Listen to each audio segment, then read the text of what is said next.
Rank, इसकी meaning क्या है? पहले हम ये देख लेते हैं, उसके बाद देखते हैं हम इसे कैलकुलेट कैसे करते हैं। मीनिंग देखें, जैसे कोई एक वर्ड है एब्यूज, मान लें।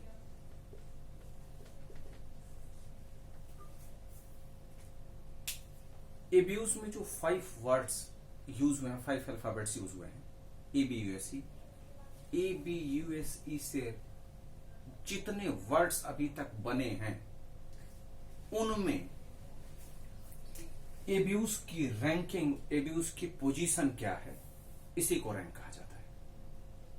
एक बार फिर सुने, जैसे हम डिक्शनरी देखते हैं, डिक्शनरी कैसे देखते हैं? अगर हमें बुक की वर्ड की डिक्शनरी देखनी हो मीनिंग, तो क्या करेंगे? सबसे पहले बी अल्फाबेट लाएंगे, फिर उसके बाद क्या होता है? बी के बाद ए से बहुत सारे वर्ड्स बनते हैं, फिर बी के बाद बी से बहुत सारे वर्ड्स बनेंगे, फिर सी से, फिर डी से, फिर ई से, इस तरह से फिर हम लाएंगे BO पर। BO के बाद फिर थर्ड प्लेस फिर ABC से स्टार्ट होगा।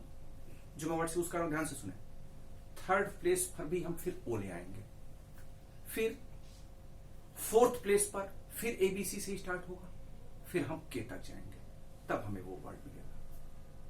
तो अब क्वेश्चन यह है कि बुक वर्ड में 4 अल्फाबेट्स जो यूज हुए हैं, उन 4 अल्फाबेट्स के बेस पर बी से स्टार्ट होने वाले वर्ड में बुक की पोजीशन कहां होगी डिक्शनरी में, इसी को रैंक कहा जाता है, जो हम कैलकुलेट करके एग्जैक्ट उसकी पोजीशन बताने वाले हैं डिक्शनरी में। यही इसकी मीनिंग है। तो अब रैंक को कैसे कैलकुलेट किया जाए, एक एग्जांपल से समझ में नहीं आता, मैं आपको 2 एग्जांपल्स बताऊंगा, उससे क्लियर हो जाएगा। मान ले हमें किसी एक वर्ड का रैंक कैलकुलेट करना है। एज्यूम करें फादर एक वर्ड है, इस वर्ड का हमें रैंक कैलकुलेट करना है। मीनिंग फादर वर्ड की पोजीशन डिक्शनरी में कहां होगी? FATHER वर्ड से मिलकर जितने वर्ड्स बनते हैं उसके बेस पर। अब इसको हम सॉल्व कैसे करते हैं? ये तो ही रैंक की मीनिंग। सॉल्व कैसे करते हैं ध्यान से सुने। किसी वर्ड को कंप्लीट करने में अकॉर्डिंग टू अल्फाबेट्स जो भी उनके पॉसिबल अरेंजमेंट्स बनते हैं, उनका एडिशन उस वर्ड का रैंक होता है। किसी भी वर्ड को कंप्लीट करने में अकॉर्डिंग टू अल्फाबेट्स जो भी उनके पॉसिबल अरेंजमेंट्स बनते हैं, उनका एडिशन उस वर्ड का रैंक होता है। चल देखते हैं सोल्यूशन कैसे। फादर वर्ड में 6 अल्फाबेट्स यूज हुए हैं, लेकिन अगर हम देखें तो इन 6 वर्ड्स में पहले कौन आता है? ए। पहले आता है ए। आना किसे चाहिए फर्स्ट प्लेस पर? एफ को। तो जब तक फर्स्ट प्लेस पर एफ नहीं आता तब तक हम आगे के प्लेस को फिलअप नहीं करेंगे। क्यों नहीं करेंगे? क्योंकि भाई अभी तो फर्स्ट प्लेस ही कंप्लीट नहीं हुआ, तो आगे का प्लेस तो हो ही नहीं सकता। सिमिलरली जैसे डिक्शनरी में पहले एफ तो ले आए, ए से डिक्शनरी हम ओपन किया, हमें ए मिला, पहले एफ तक तो जाए, तो इसीलिए आगे का हम अरेंजमेंट नहीं करेंगे अभी। तो अब ये 5 प्लेसेस बने और एक अल्फाबेट निकालने के बाद 5 वर्ड्स भी तो बन गए, तो इनका अरेंजमेंट हुआ 5P5 5 फैक्टोरियल। अब चेक करें ए के बाद इनमें कौन आता है? पहले ए के बाद ई आता है। आता तो ई है, आना किसे चाहिए? एफ को। अभी भी कंप्लीट नहीं हुआ। Again 5 places 5 factorial 5P5। ई के बाद कौन आता है? एफ। एफ कंप्लीट है। जिस स्टेप में एक प्लेस कंप्लीट होता है उसी स्टेप में अगला वर्ड हम अगला अल्फाबेट चेक कर लेते हैं। अब चेक करें, फिर एबीसी से स्टार्ट करें जैसे डिक्शनरी में हम करते हैं। ATHER में पहले कौन आएगा? ए। और ए को आना भी चाहिए, ये भी कैंसिल हो गया। इसकी मीनिंग ए की जहां पोजीशन हो गई डिक्शनरी में वहां तक हम पहुंच चुके हैं। अब चेक करें THER में पहले कौन आएगा? पहले ई आएगा। आना किसे चाहिए? टी को। अब जब तक थर्ड प्लेस पर टी नहीं आता हम फोर्थ प्लेस यूज नहीं करेंगे। 3 बच गए। क्यों? टोटल 6 अल्फाबेट्स हैं, 3 यूज कर लिया, 3 बच गए। अब 3 प्लेसेस भी बचे और 3 अल्फाबेट्स भी बचे। 3P3 3 factorial. FA। अब कौन आएगा? चेक करके देखें। HER THER में ई तो यूज हो चुका है, आता है H। अभी ये कंप्लीट नहीं है, आना चाहिए टी को। Again 3P3 3 factorial. अब कौन आएगा? पहले आर आता है, पहले टी आता है। आर, अभी भी ये कंप्लीट नहीं है, अगेन 3 फैक्टोरियल। एफ ए, अब कौन आएगा? T, T complete meaning third place पर जिसे आना चाहिए आ चुका है। अब एच ई आर में फिर एबीसी से ही स्टार्ट करेंगे, ध्यान रहे हर एक प्लेस एबीसी से ही स्टार्ट किया जाएगा। अब एच ई आर में पहले आता है ई, कंप्लीट नहीं है, आना चाहिए एच को, 2 फैक्टोरियल। एफ ए टी, अब कौन आएगा इसमें? एच, कंप्लीट है। ई आर में पहले कौन आता है? ई, ये भी कंप्लीट है। आर बच गया, वो एज इट इज आ गया, मीनिंग फादर वर्ड कंप्लीट। जिस स्टेप में ये वर्ड कंप्लीट होता है उसका अरेंजमेंट होता है 0 फैक्टोरियल। मैंने अभी कहा किसी वर्ड को कंप्लीट करने में अकॉर्डिंग टू अल्फाबेट्स जो भी उनके पॉसिबल अरेंजमेंट्स बनते हैं उनका एडिशन उस वर्ड का रैंक होता है।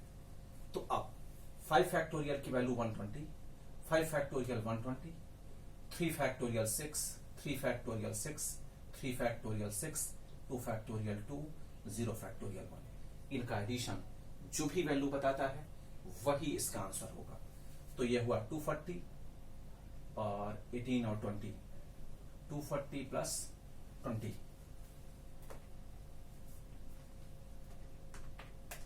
260 प्लस 1, 261।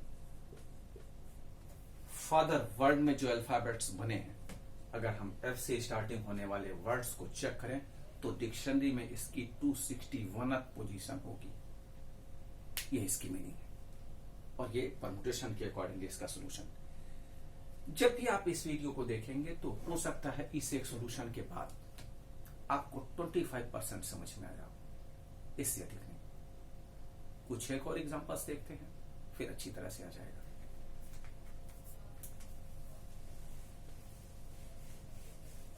आपके एग्जाम में बहुत बड़े वर्ड्स का रैंक कभी नहीं कैलकुलेट करने के लिए कहा जाएगा, छोटे वर्ड्स का ही पूछा जाएगा, क्योंकि टाइम बहुत अधिक लग जाएगा अगर बड़े वर्ड्स लिए जाएं तो। हम कोई एक वर्ड और लेते हैं, मान लें एक छोटा सा वर्ड लेते हैं राहुल। राहुल का हमें रैंक निकालना है। हालांकि ये नाम है, नाम की तो डिक्शनरी में मीनिंग होती नहीं है, लेकिन अगर हमने ये कैलकुलेट करना होता तो क्या होता, तो जरा देखते हैं। अब चेक करके देखें, 5 अल्फाबेट्स इसमें यूज हुए हैं। फर्स्ट प्लेस पर ए आएगा, इसमें आना किसे चाहिए? आर को आना चाहिए, क्योंकि ये कंप्लीट नहीं है फर्स्ट प्लेस, इसलिए आगे हम किसी भी प्लेस का अरेंजमेंट नहीं करेंगे। Meaning 4 alphabets, 4 places, 4p4, 4 factorial. A के बाद चेक करें इसमें कौन आएगा? एच। एच भी कंप्लीट नहीं है क्योंकि आना चाहिए आर को। अब अगर फर्स्ट प्लेस कंप्लीट नहीं है तो आगे के किसी प्लेस को हम यूज नहीं कर सकते, फिलअप नहीं कर सकते। तो 4 प्लेसेस, 4 अल्फाबेट्स, 4 फैक्टोरियल। एच के बाद कौन आएगा? एल। एल भी कंप्लीट नहीं है, अगेन 4 फैक्टोरियल, 4 प्लेसेस। एल के बाद कौन आएगा? आर, ये कंप्लीट है। अब जिस स्टेप में एक अल्फाबेट कंप्लीट होता है उसी स्टेप में अगला प्लेस हम यूज कर लेते हैं। ये कंप्लीट हो चुका है तो अब उसी सेकेंड स्टेप को हम यूज कर लेंगे, फिलअप करेंगे। फिलअप कैसे करेंगे? ए एच यू एल में पहले कौन आता है? ए, और ए सही भी है, आना भी ए को ही चाहिए। अब चेक करें, ये कंप्लीट हो गया तो फिर उसी स्टेप में अगले को भी चेक करें। एच यू एल में पहले कौन आता है? एच आता है, वेरी गुड, एच आना भी चाहिए, वो भी कंप्लीट हो गया।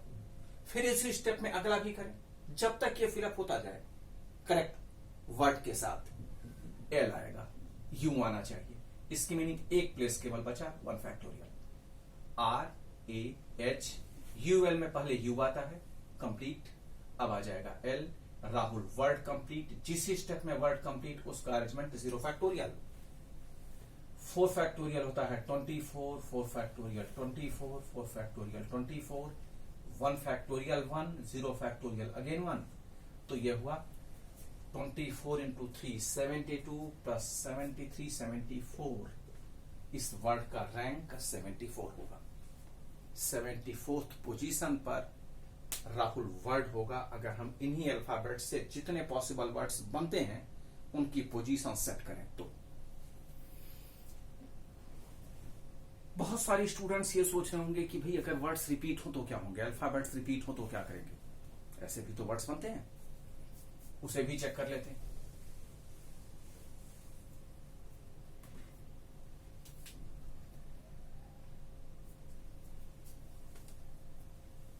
वर्ड कोई भी एक मान लें, आमिर।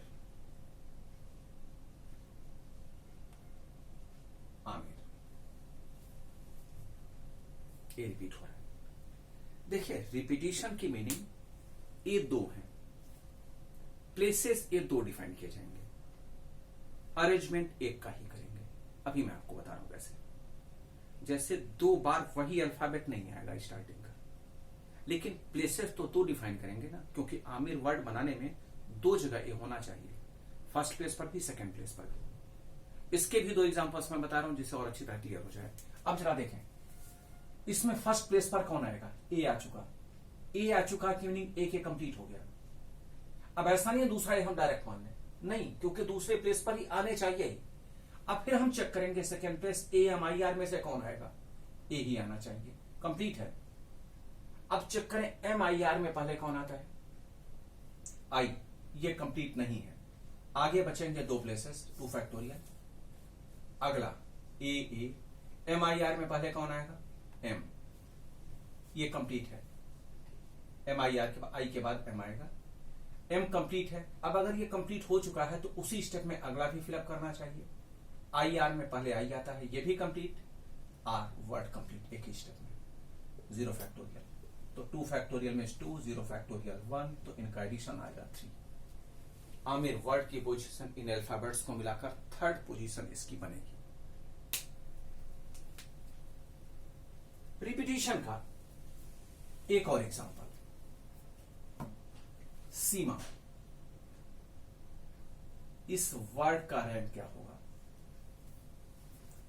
अच्छा मैं आपको बता दूं, जब भी आप इस वीडियो को देखें तो सीमा वर्ड का रैंक, यही आप इस वीडियो को पॉज करेंगे और इसका सॉल्यूशन करेंगे, और सॉल्यूशन आप जरूर ग्रुप में भेजेंगे कि किसका सही आंसर आया है, बिना वीडियो के आगे के सॉल्यूशन को देखे हुए।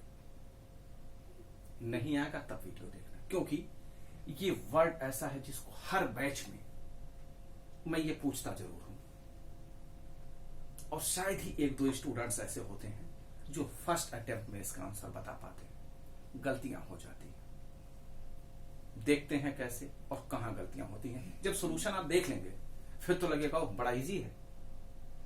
मैं ये इसलिए कह रहा हूं कि सॉल्यूशन आप पहले करेंगे, पॉज करके अपने सॉल्यूशन को आंसर ग्रुप में भेजेंगे, उसके बाद सॉल्यूशन देखेंगे।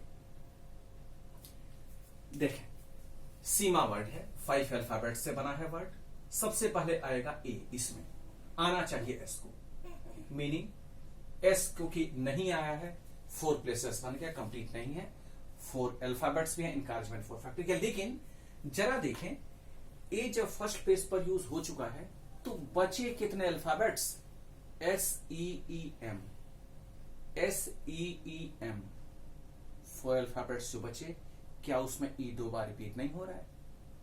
और जब ई 2 बार रिपीट हो रहा है तो क्या इसका अरेंजमेंट 4 फैक्टोरियल बाई 2 फैक्टोरियल नहीं होना चाहिए? ये तो होगा, क्योंकि ई 2 टाइम्स रिपीट हो रहे हैं। जो वर्ड्स जिनका अरेंजमेंट आप करना चाहते हैं उसमें रिपीटिशन होना चाहिए।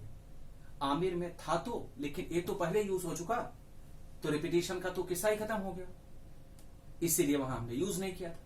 तो चलिए आगे देखते हैं। ए के बाद ई अब आएगा, ई आ चुका है। अब जो बचे, आना चाहिए ई को, आएगा एस, मीनिंग एस होना चाहिए था, लेकिन इसमें से आएगा ई। 4 बचे। अब जो 4 बचे वो कौन कौन से बचे?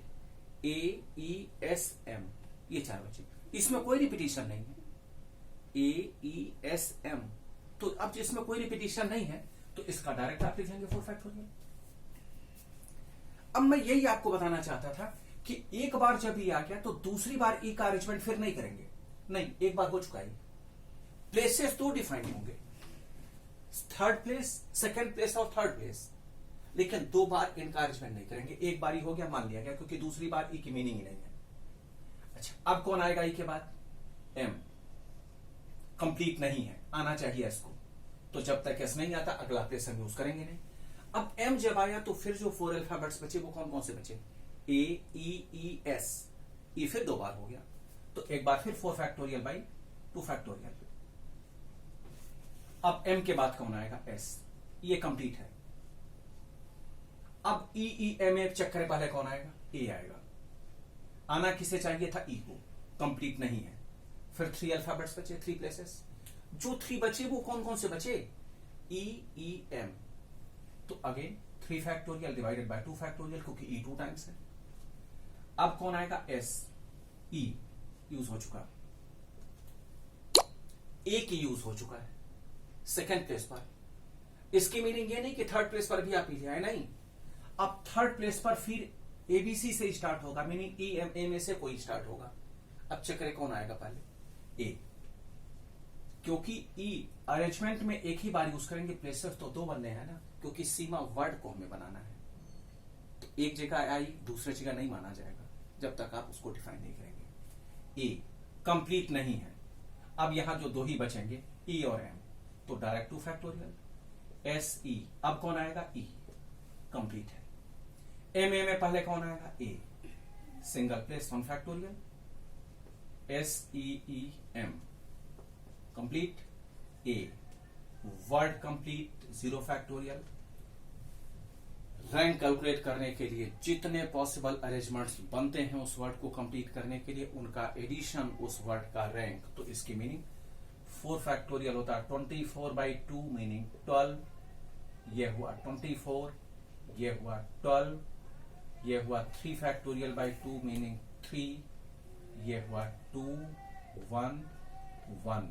इसका एडिशन ये हुआ 12 12, 24 24 24, 48 प्लस 2, 48 प्लस 2 50, 55 इस क्वेश्चन का सही आंसर है। 55th पोजीशन पर इस वर्ड की पोजीशन सेट होगी।